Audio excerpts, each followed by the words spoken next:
Good afternoon. Hello there. Hey there.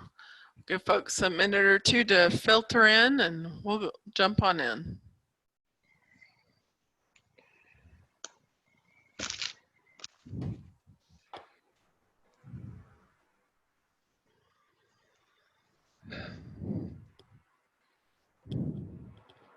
Hey there, Scott.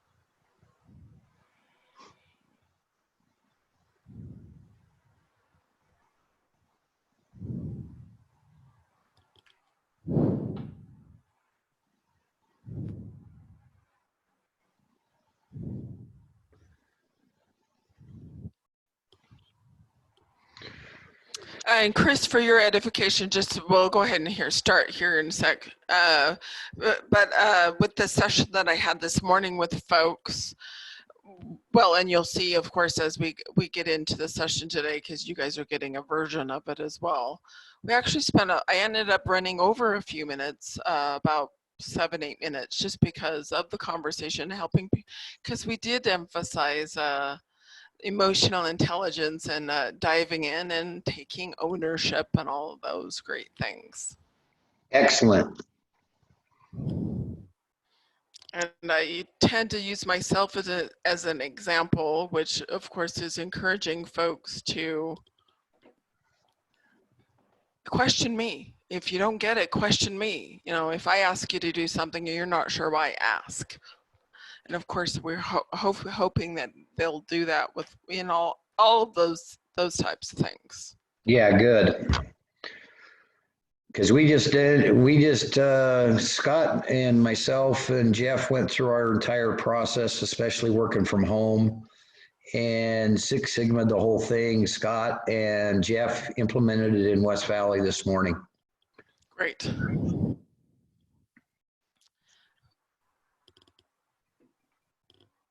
Well, I don't know if Carrie's going to be able to join us today or Bree, but let's go ahead and jump on into it because I don't want to keep you all waiting any further, and they can always catch up on recording afterwards. So let me go ahead and jump into this and move some stuff over so I can move on. All right, let me hop into this. So jumping right in, I'm going to bounce around a little bit today, but I'm trying to cover, we've got, this hour window, trying to cover as much as possible. So I apologize again. This is a condensed version of an already condensed version of a training course. So talking about, this is just about scope and talking about scope creep. And again, many of these terms are not exclusive to Lean Six Sigma. Scope creep is just that, keeping that scope from creeping out, making sure that you stay within scope of your project. So that's why defining your scope of your project is so important. And doing so, because again, we've all done it to ourselves as well as had others do it too, is of course if that one more thing. It's kind of that McDonald's, do you want fries with that situation, right? So making sure that whether it's a client, employees, someone above you, someone lateral, whatever, says, you know what would be great with that, or we could also do whatever. Keeping a project neat, tight, very concise is better than trying to, again, one more thing yourself to get to death. And jumping into that from that is picking projects and trying to even choose between projects. And certainly you all as managers, I know you've got a laundry list of things you'd like to improve or have change. So then what do you do? How do you pick? And really, I just had this conversation with Antonio in Georgia because he was talking about his project. I said, deconstruct your situation.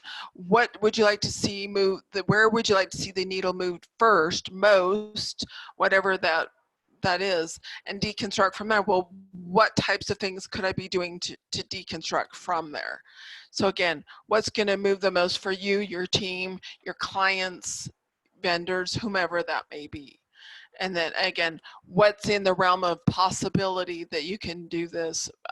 Because I've seen people come up with these big behemoth things, which quite frankly, I've told them, let's break it down into smaller projects and phases. So if you will, of larger projects.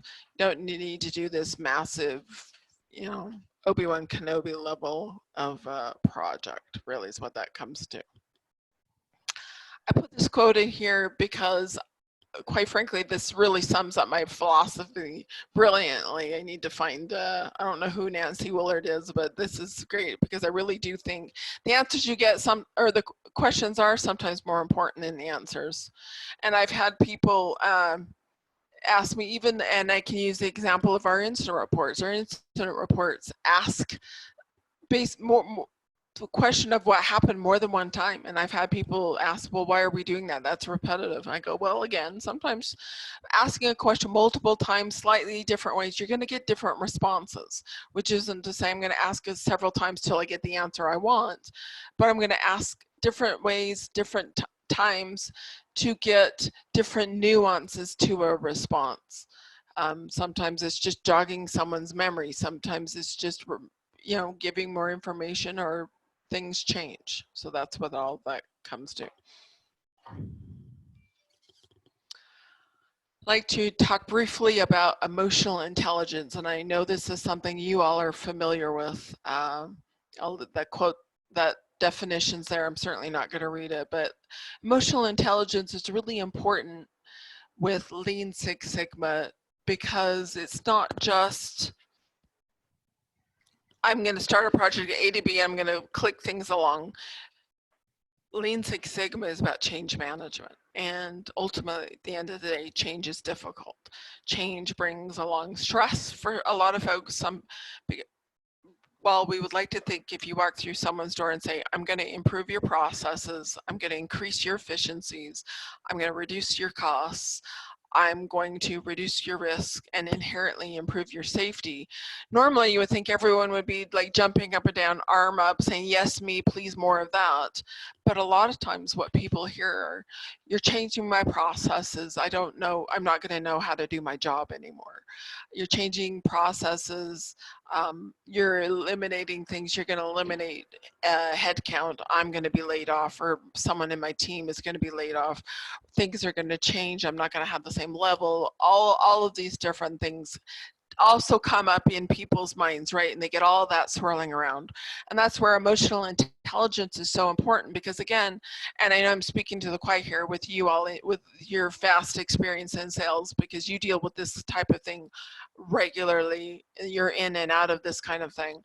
But for our folks that aren't, this is something I emphasize with that emotional intelligence, being able to negotiate with someone, even if it's just something as small as, hey, I need a little bit of information from you, and they've got 326 things they're doing in an hour.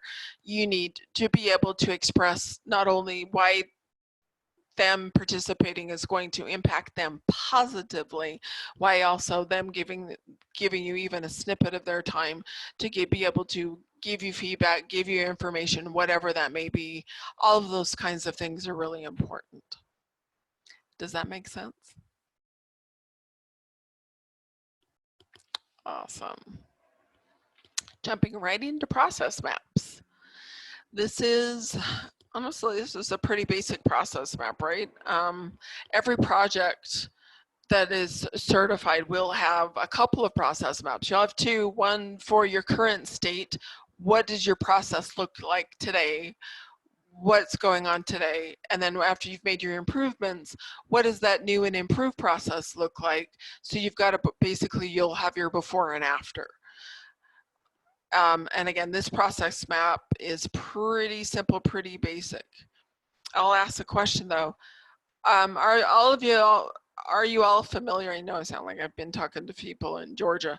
Are you all familiar with process maps? You process map before, been in those world? Oh yeah, flow charts and swim lanes. You can't, in almost every process I've ever done, it's been extremely important to map out, know who touches it when, and what the stages are, everything that goes along with it. Process maps are very helpful. Right. And exactly, and they're so helpful, even just to get a high level view, which again, process maps are that 10,000 bird's eye view level is usually what I call them at, whereas opposed to an SOP where you're really boots on the ground. This is the nitty gritty of a process, but being able to go up helps define that. One thing I threw on here is just some of the software available. I've certainly been in previous lives, been in and out of Visio. Visio's an expensive, it's a Microsoft product, but it's an expensive one, which we don't have. Lucidchart is a free version. You can build process maps in Excel. Quite frankly, you can build them in Word quite easily.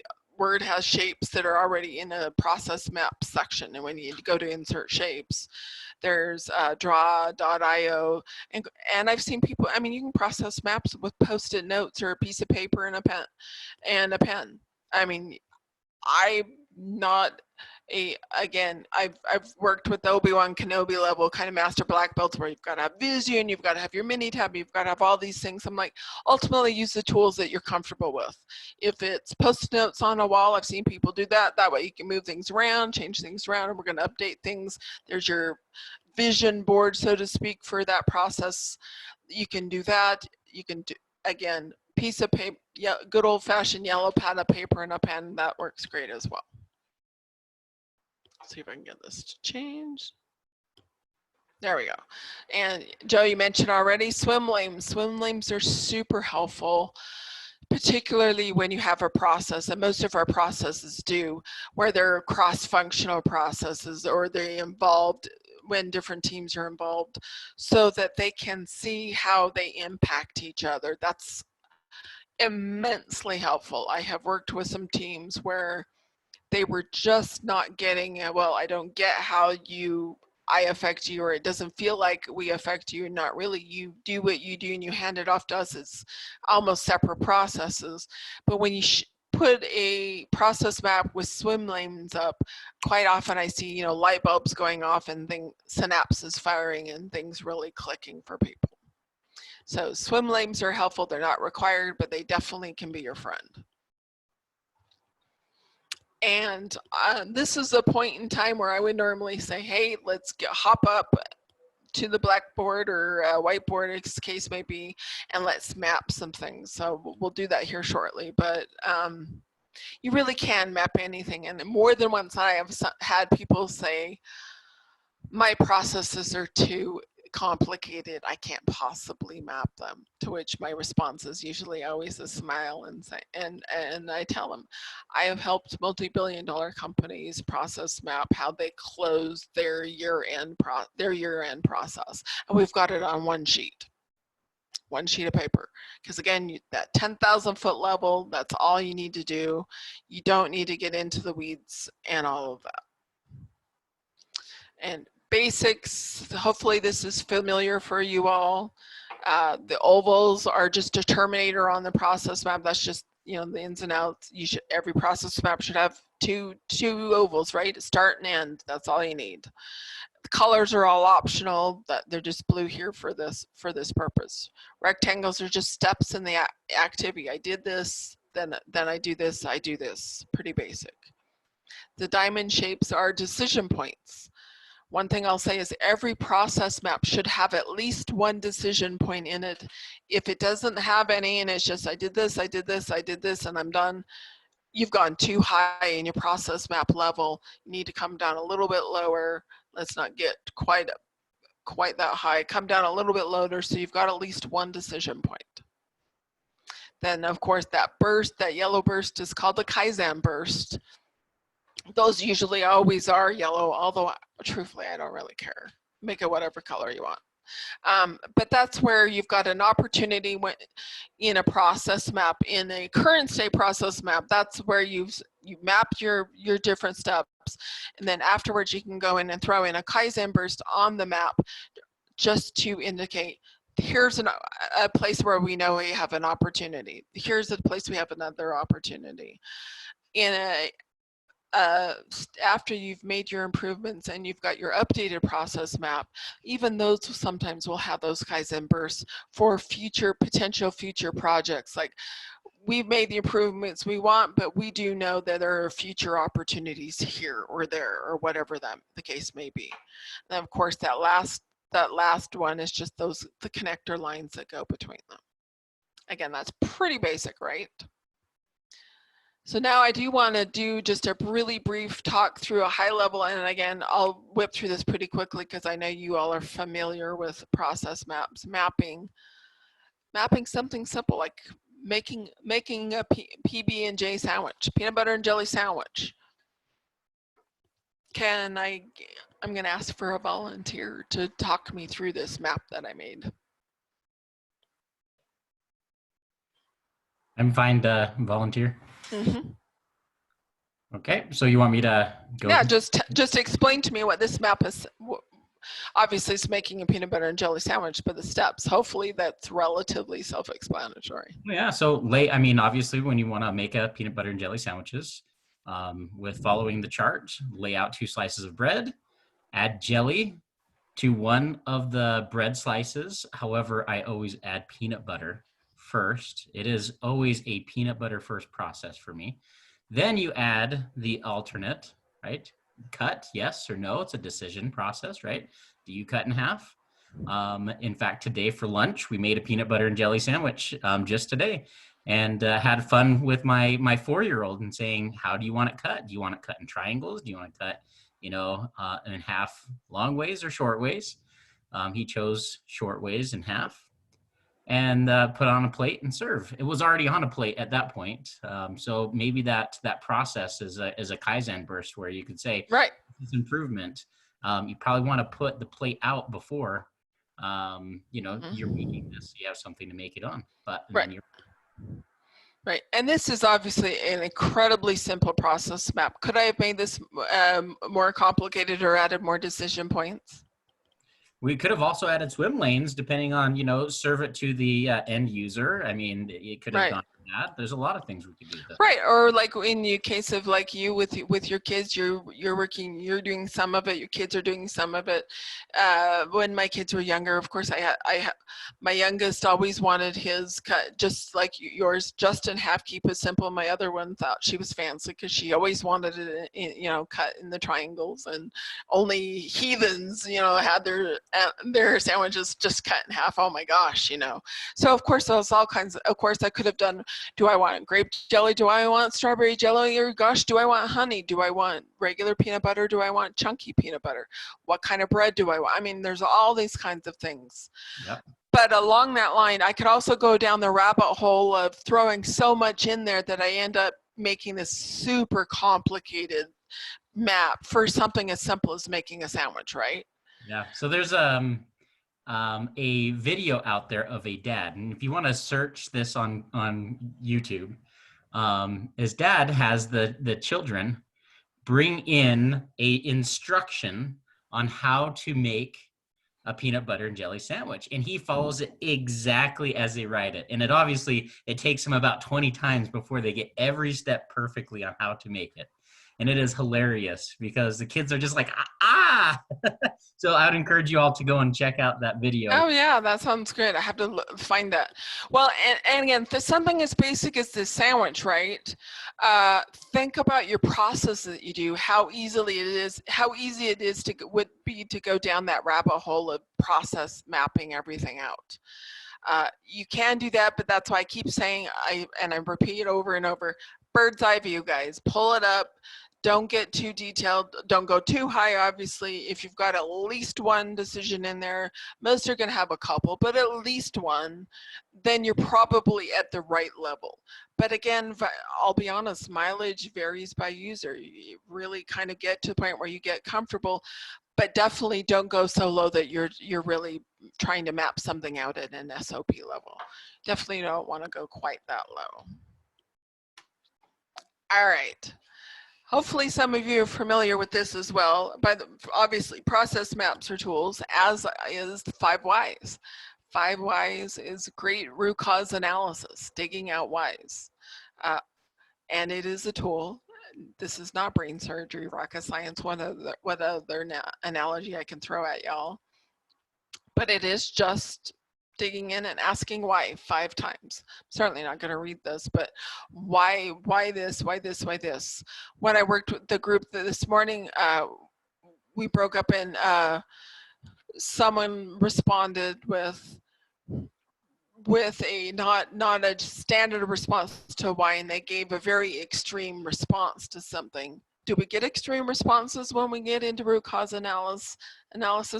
Occasionally, but usually we don't. And one thing I told the group this morning is, if you get someone who's giving this really extreme, well, I can't do this because nothing works or whatever, talk them down off that proverbial edge and then get down and to be able to dig into the whys. Because that did come up earlier today with the group earlier today. But I'd like to ask, is there one thing as well is with 5 why, I'd like to practice that just really briefly. But one thing I mentioned, and I mentioned over and over again, really do question everything. And it's not questioning just to question, but there's multiple reasons.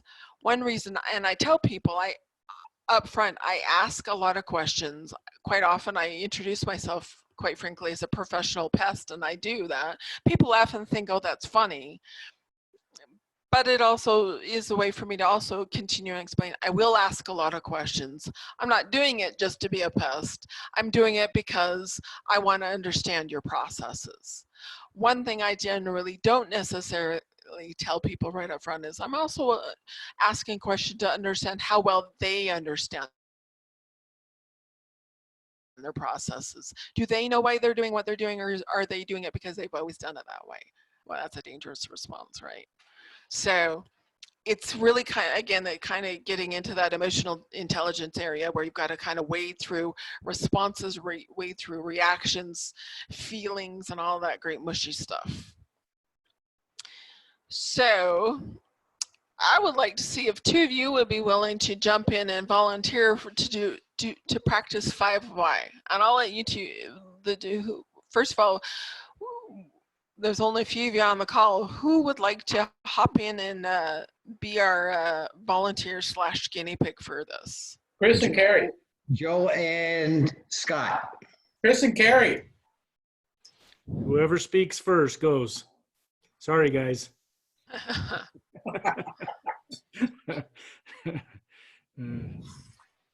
I'd be happy You're supposed to to lead by example, Carrie. I'm a little late, but I'll be glad to do whatever you want me to. My power's been off, but I joined the call a little late, so I have no idea. No, we're just doing a 5 why, and Why? and I think Why, Carrie? Why? I'll say this, no pressure, but it was interesting when I did this class this morning with the on-sites and recruiters, and I asked for two volunteers. I had hands shooting up. I'm doing this with leadership folk, and y'all are looking behind you. Come on. Yeah, that's what happens. I'm more than happy to do it. I can remember when my kids were 2 years old and never stop asking why. And that's a really great analogy, Carrie, because quite often I'll tell people when you're doing this 5 why, I mean, it's kind of like channeling your inner toddler, right? Because they're always asking questions, and they're not waking up in the morning saying, a 2-year-old doesn't wake up and say, I'm going to try to be as annoying as heck. They're curious. They want to know more. They want to understand. Right. And as adults, we kind of get self-conscious about, well, if I ask too many questions, I'm going to be a pest. I mean, I certainly get a lot of questions that are always prefaced with, sorry to bother you, or I hope you don't mind me asking, or all this. I'm like, no, ask the questions. And I tell people almost daily in the role I'm in now, almost daily I respond to people. I would far rather answer your question 4 times, 5 times, whatever many times it takes for you to help you understand and have it, click for you, as opposed to you not asking a question and struggling. It's Right. just the way it is. So how about Scott and Joe? I'm volunteering y'all. Well, I'm asking Carrie, why were you late to the call? My power went out Why? because somebody hit a pole, I guess. Why? because they didn't drive very well, Why? because they woke up in a bad mood and probably had a little too much to drink, Why? because they've been really depressed and their wife left them last night. So I guess that Why? That's 5. 5 There you wide. go. We're good. Good job, Carrie. So again, it's digging in, right? And I'll be honest, one of the things I see, since I see all the incident reports more times than I would like any of you to believe, I get an on-site or recruiter send me an incident report when it asks, why did this happen? Employee wasn't paying attention. Guess who gets a call from Shauna? When I get that type of response, or not paying attention or not sure. Well, no, let's dig a little bit more. Let's understand. Well, what were they doing? Why were they doing that? Why, that's where I get into. Why were they, well, there was water on the floor and they slipped, they weren't paying attention. Well, why was there water on the floor? Well, the water cooler in the break room was leaking, it didn't get cleaned up. Well, why didn't maintenance clean it up? Well, the maintenance manager was on vacation this week. This actually happened. About 5-6 months ago, and it's funny. I went through this process, and I'm like, oh, classic 5 wide. That's exactly what we were doing, to the point where, really, when we were done, the ultimate response root cause of that incident. Well, the employee slipped. Obviously, there was water on the floor. They didn't notice the water on the floor, but there was that particular client had no process in place for when their maintenance guy was out, maintenance/janitorial guy was out, because heaven forbid somebody take a day off, right? So they didn't have processes in place. So what do we do to fix that? Certainly we ask people to be careful where they're walking and be aware of their surroundings. But then we can have a conversation with the client about, geez, do you have processes in place to make sure you've got proper cleanup, whether it's a spill on the floor, a chemical, or whatever that may be. So let's fix future problems as well. So that's where all of these kinds of things can happen. And again, thinking about things in your world, in the world of sales, working with clients, if you can be able to walk through the door and start asking questions and digging into root causes, you'll be able to pull so much more information out of clients, getting information in detail that's certainly going to help you in your role, building the business, whether it's making a sale or just expanding at a current client. But also you're going to show that additional value to that client, because like, wow, this person's really digging in, they really care about my business, as opposed to, I just want to make a sales and I'm going to throw warm bodies at you. Shauna, with regards to the 5 whys, if you're using it as a tool, we have a company coming up here in the next few weeks, middle of May, that he invited us to go through and walk the floor and talk about what they're doing and ask questions and evaluate. But so that we're not sounding like we're a 2-year-old child, what would be some of the terminology we might use so we don't just go why? Right.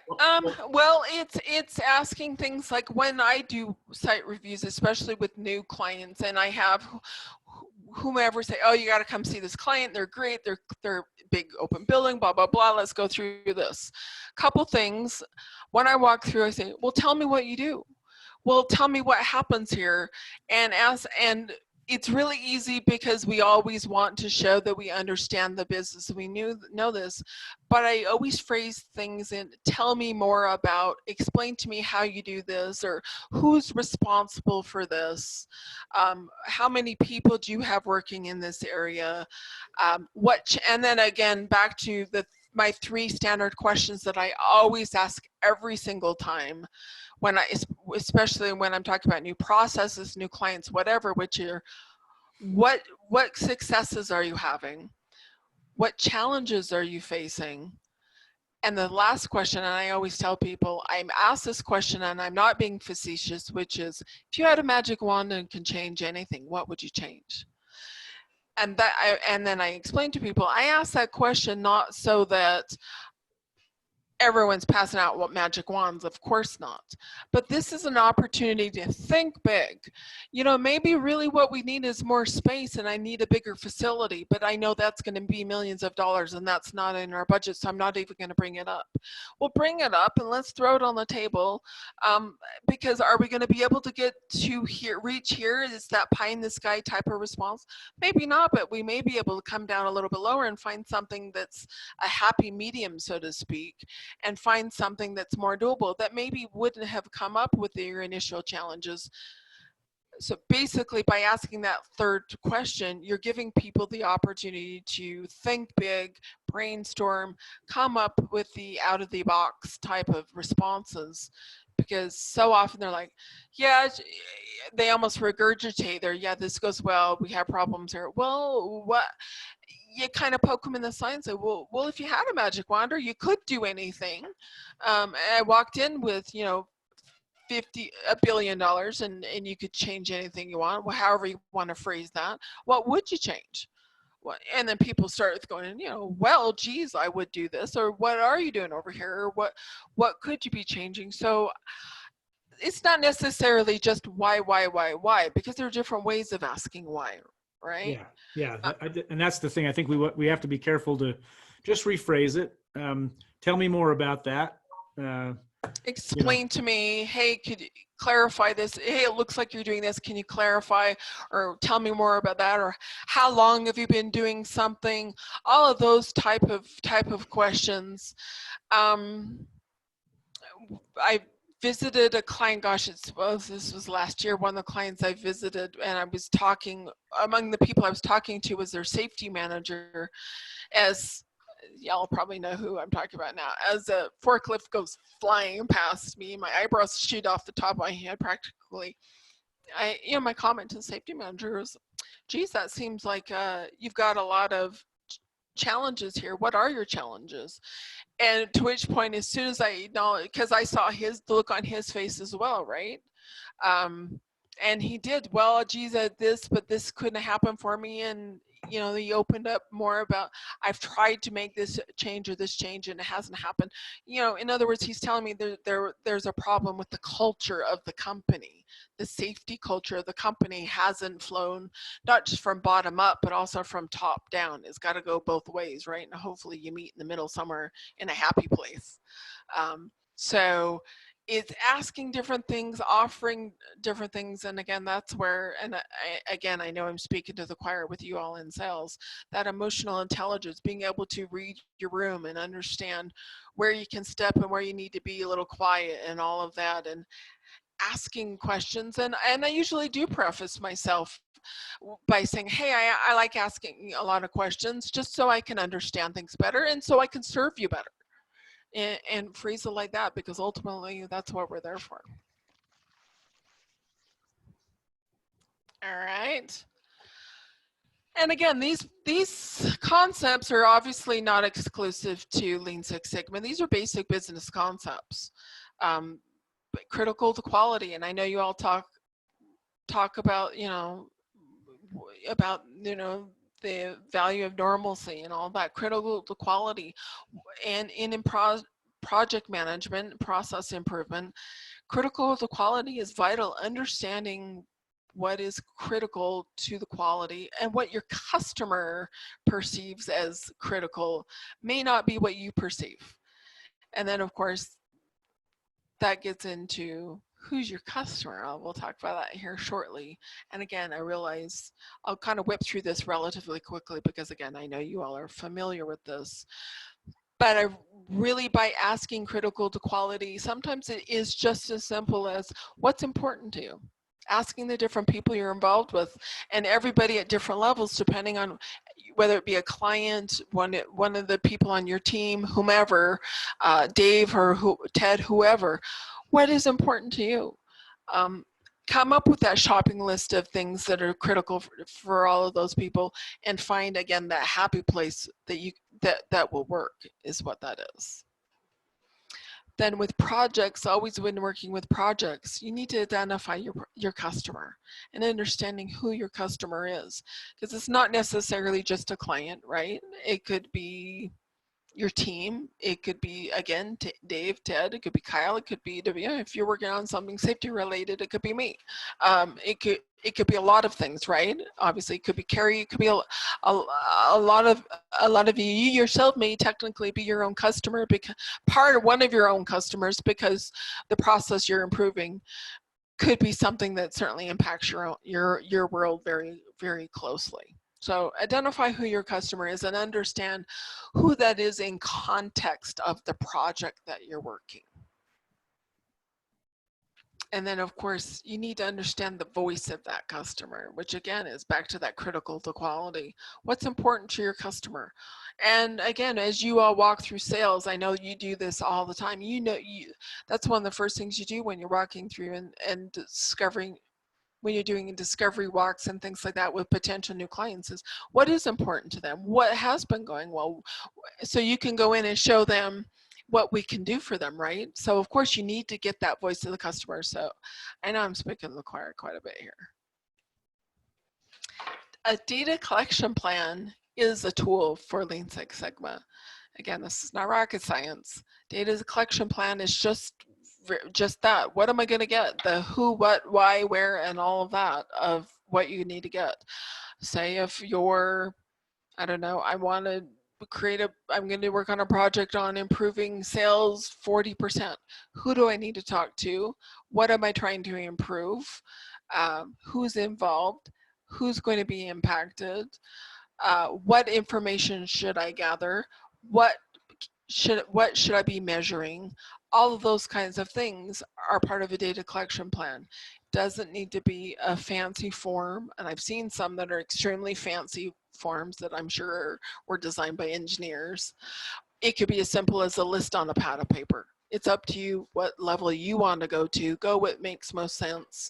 I would much rather you all spend your time on the project themselves as opposed to fine-tuning and making shiny all the different tools, and again, as much or as little as you like.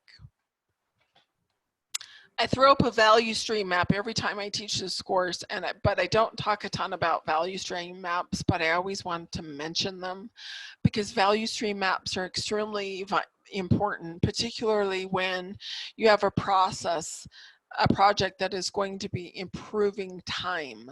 When you're saving time on things, value stream maps are extremely useful in identifying how to reduce time, where you've got gaps, where you've got issues.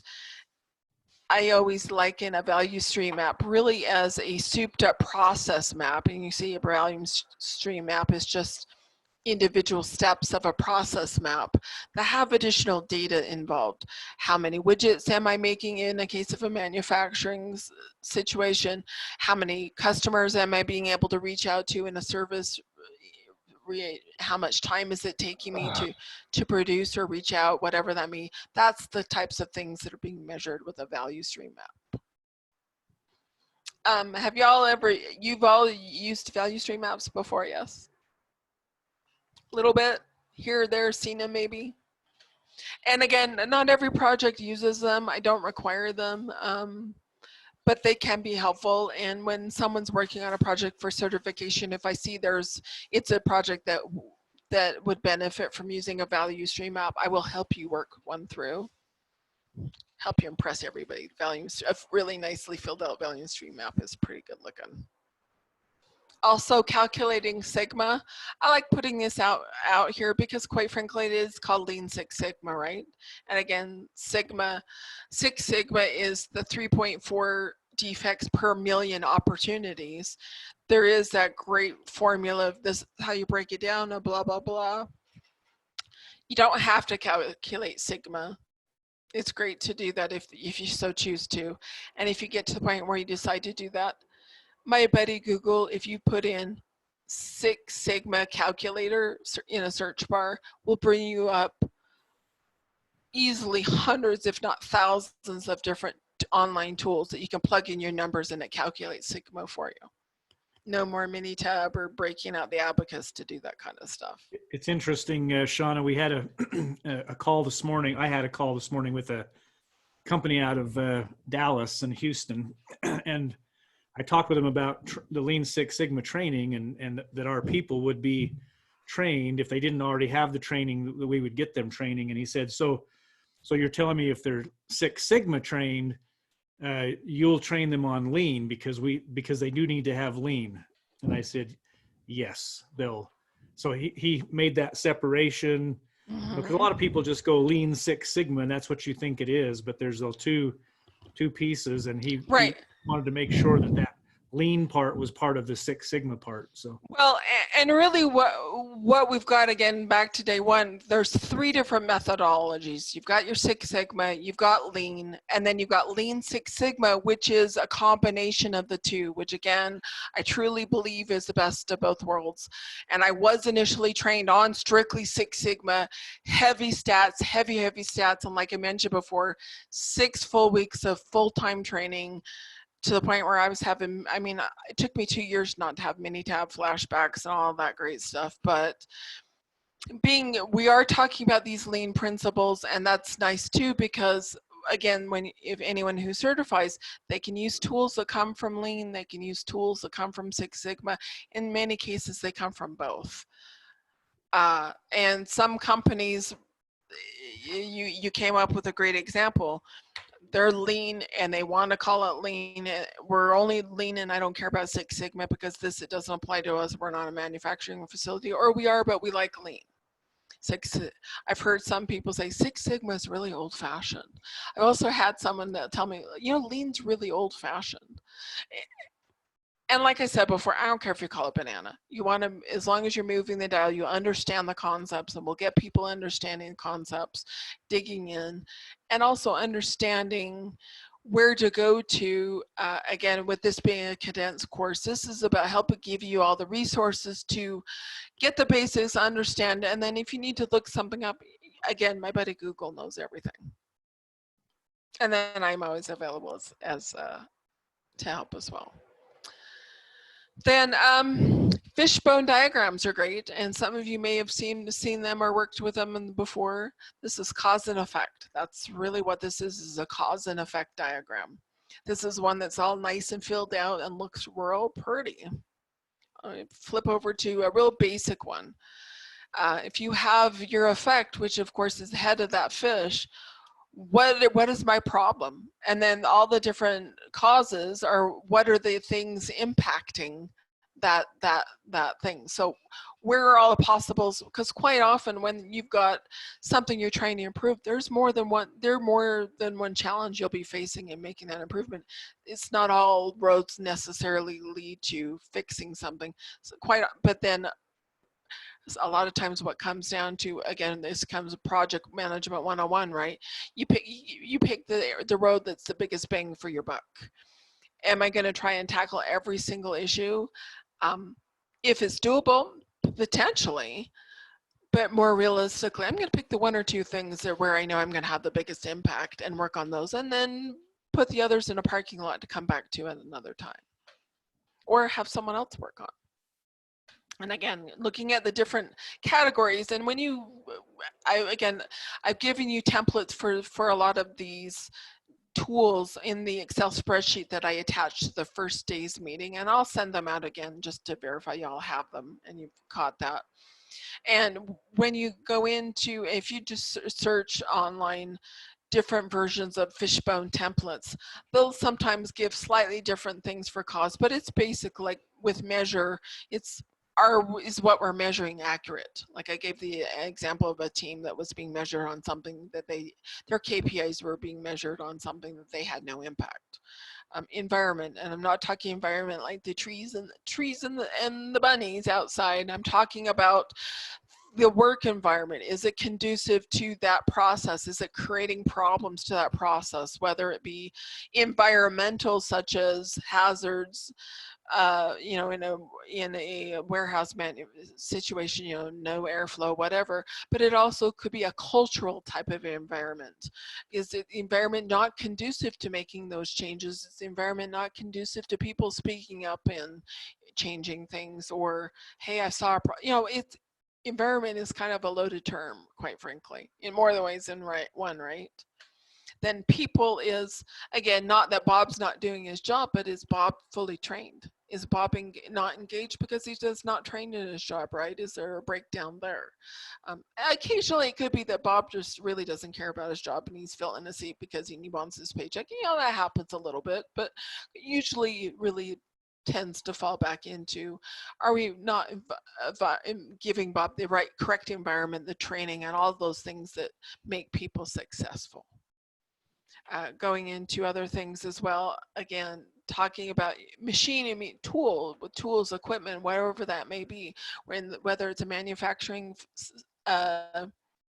environment, service environment, software systems, things like that.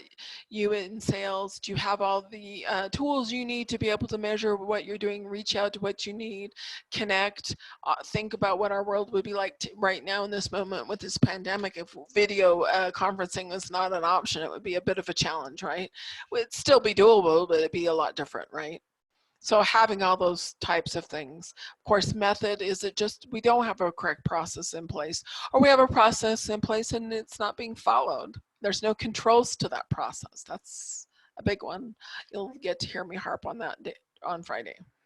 And then, of course, cause, which means there's some external cause, which happens occasionally, doesn't happen a ton, but that's a piece of it as well. All right. Then, again, project charter, I mentioned this before, but this is pretty basic stuff. This is, and I'll talk to tomorrow about NA3. NA3 is a dashboard. It's obviously, it's named after the size of paper, because that's what those engineers originally did an A3 on.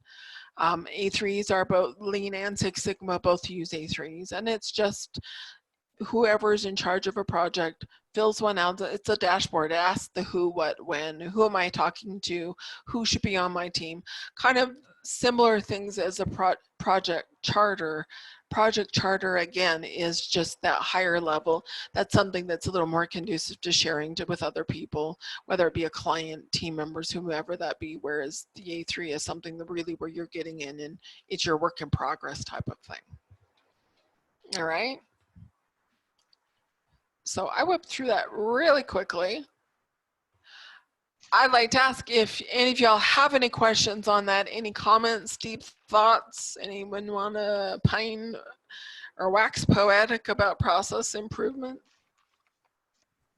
So this is similar to a, gosh, what do you call it? Project, you know, there's a lot of software out there right now where you can project management or whatever within a team. So it'll be pretty similar in context as to the same thing.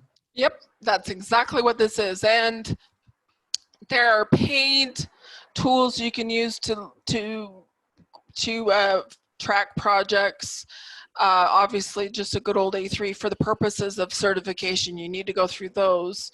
But I mean, there are pay things. Obviously, there's good old school MS Project, but then there's also Asana, Jira. There are a lot of different forms of software out there. Asana, I mentioned Asana already. A lot of different forms. Teams even has a version, although I think Teams, quite frankly, for project management, quite frankly, is a little clunky. I think Asana is a little more elegant. So I think Scott, didn't you have a project management tool that you've used? I'm just throwing that out. So. Yeah, we're using Asana right now.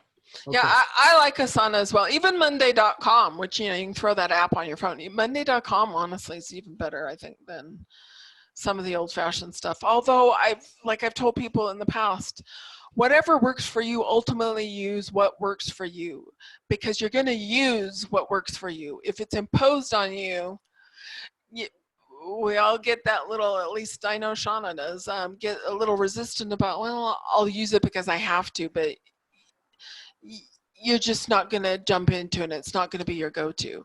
Whether it's Asana, quite frankly, whether it's a Post-it notes. And I think I may have mentioned before, I used to work with a woman who kept everything on Post-it notes, and she just had this sea of Post-it notes on her desk every day, which used to quite frankly stress me out, because more than once I saw a Post-it note go flying off her desk from something being picked up and down off her desk. And I said to her, what happens if you lose a Post-it note? She goes, I'll figure it out eventually, which quite frankly hurt my heart just a little bit and stressed me. But again, it's what worked for her.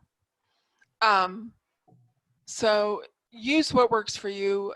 Again, it's funny. I have both Monday.com on my phone. I've got Asana on my phone. I've got some of them on my laptop.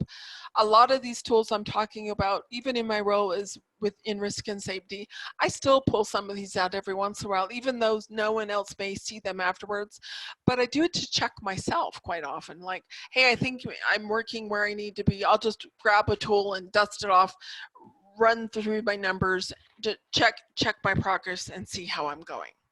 So really, these are things, again, the point of working through a certification is understanding the tools, being able to speak to the concepts, and then of course, being able to use them when you need them. It really reminds me, and then I'll stop talking. Really reminds me of Disney's storyboarding. You know, I mean, and you know, he wants to plus everything. Obviously, the same sort of process improvement. He always talked about plussing, but he used the storyboard process through animation, but they still use it for lots of other types of projects as well. So right. You know, and Carrie, Disney is a perfect example. You know, they are a company that uses both Lean and Six Sigma. Probably not a surprise to anyone who's been to those parks how well they function. yeah. And I've mentioned before, I interviewed a gentleman for actually for a mailroom role, and he had worked in the mailroom at Disneyland for, gosh, I don't remember exactly how long it was. I want to say 12 or 13 years. And when I asked him, tell me about your day, your previous role, which was coming from working at Disneyland, you think, oh, this magical place. And he's like, well, I start my day at 0600, and then I do this, this, and this. And then at 0700, I do this. And then I'm checking this. And then I'm checking on my processes. Then at 0800, I do this. And then 0830, I'm doing this. And the guy sounded like he was coming from the military. You wouldn't think he's coming from that happiest place, right? Yeah. Because boy, again, that place works like clockwork, and they do that for a reason. They've got all that back office, and they've got all that internal working, functioning to make sure that the experience that they're selling, and truly at the end of the day, they're selling an experience in those parks. That experience has to be perfect for anyone walking through. And I've given the example many times, and I know probably most of you heard me give that of those parks. And I did this the last time, which has been a few years ago. I did this just to test because I've talked about it for so long, about how clean they keep them. I took a Kleenex out of my bag and dropped it on the ground, stepped away and stood and watched to see how long it would take and sure within less than 2 minutes, somebody walks by somebody who obviously just the way they're in a button down shirt. They weren't one of the ride people. They looked like someone who was a little bit higher up, I don't know how high up or whatever, but someone who looked like he was obviously in a managerial type of role, just the way he was dressed, had the name thing still. As he walked by, just literally swooped and grabbed it and kept on walking, dumped it in a garbage can and just kept on going. There was none of this looking around like, gosh, who would do that? I mean, that is just so ingrained with them that it doesn't matter what level you are. If you see an issue, you deal with it. Something as simple as somebody left their trash on the ground to, we've got a big problem with a ride of some whatever. I mean, they're all empowered, which, boy, that's an important word, right? Yeah. Yeah, and thank you for bringing up Disney, because they're a great example of that, and not one that a lot of people think of. Right. Okay, any other questions, thoughts, comments? Nope, I'm good. Awesome. Well, thank you all. I will let you go for today, and we'll reconvene tomorrow. Do you have another class today, or are you done today? I am done today. Okay. I'm just going to use the Zoom. So. Okay. I'm just going to download this recording and delete it off, and then I'll be out completely. Awesome. Thank you. Thank you. Thanks. Bye-bye. Bye-bye.